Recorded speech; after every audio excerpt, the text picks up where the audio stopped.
धर्मशास्त्र बाइबल क्या है।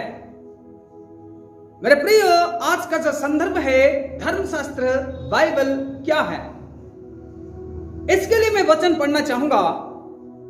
दूसरा तिमोथी का पत्री 3 अध्याय 16 और 17 आयत।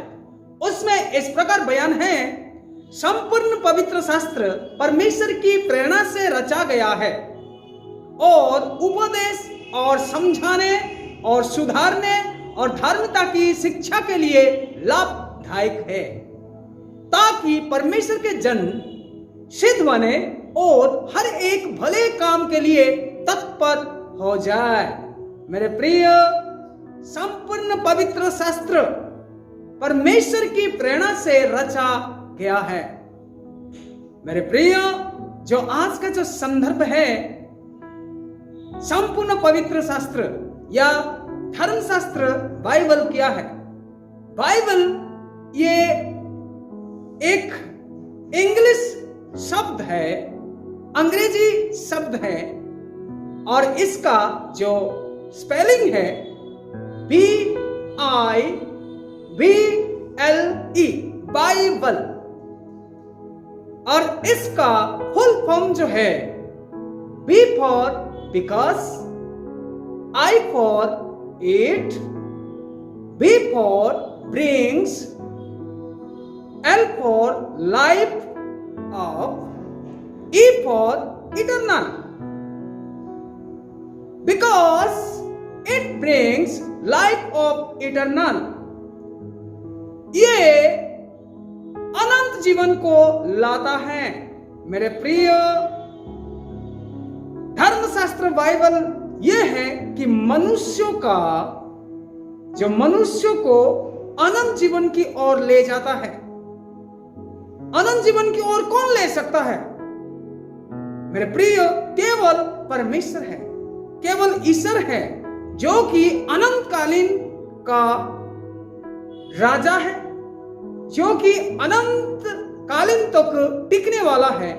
वो ही अनंत जीवन की ओर ले जाता है। इसीलिए मेरे प्रिय, जो बाइबल है, जब बाइबल धर्मशास्त्र जो है, वह संपूर्ण पवित्र शास्त्र परमेश्वर की प्रेरणा से लिखा गया है। और क्यों लिखा गया है, क्यों रचा गया है? इसका मतलब है मनुष्यों को सही उपदेश देने के लिए और सही रीति से समझाने के लिए और सुधारने के लिए और धार्मिक की शिक्षा के लिए यह लाभदायक है। मेरे प्रिय, धर्मी जीवन जीने के लिए, आत्मिक जीवन जीने के लिए यही एकमात्र शास्त्र है जो कि हमारे लिए लाभदायक है, ताकि परमेश्वर के जन सिद्ध बने और हर एक भले काम के लिए तत्पर हो जाए।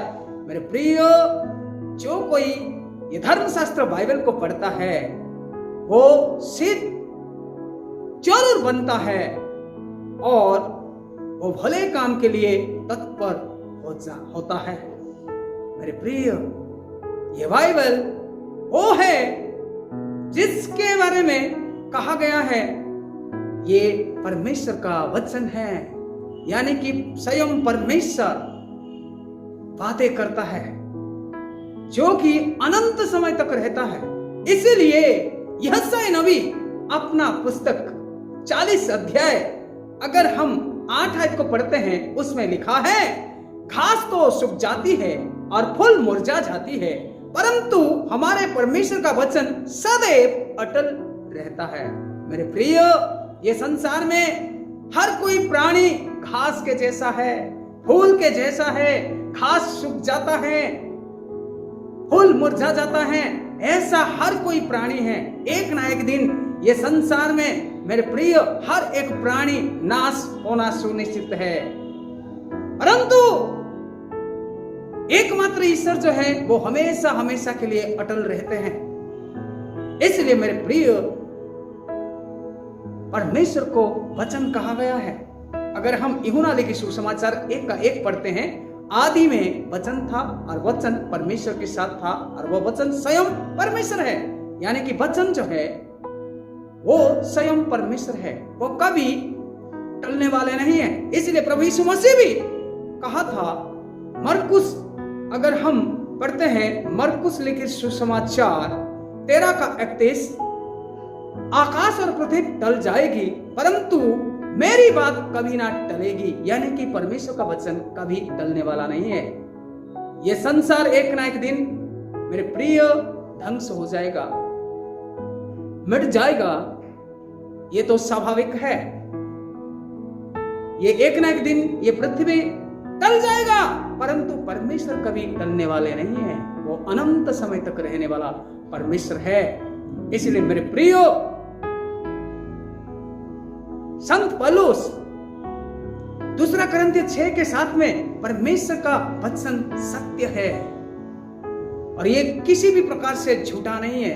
परमेश्वर सत्य है और वो अनंत समय तक अटल रहने वाले हैं करके कहता है। और यिर्मयाह नबी भी मेरे प्रियो, यिर्मयाह पुस्तक 23:32 में इस प्रकार कहता है, परमेश्वर का वचन आग है और हाथोड़ा है। मेरे प्रिय, परमेश्वर का वचन जो है वो आग का काम क्या है?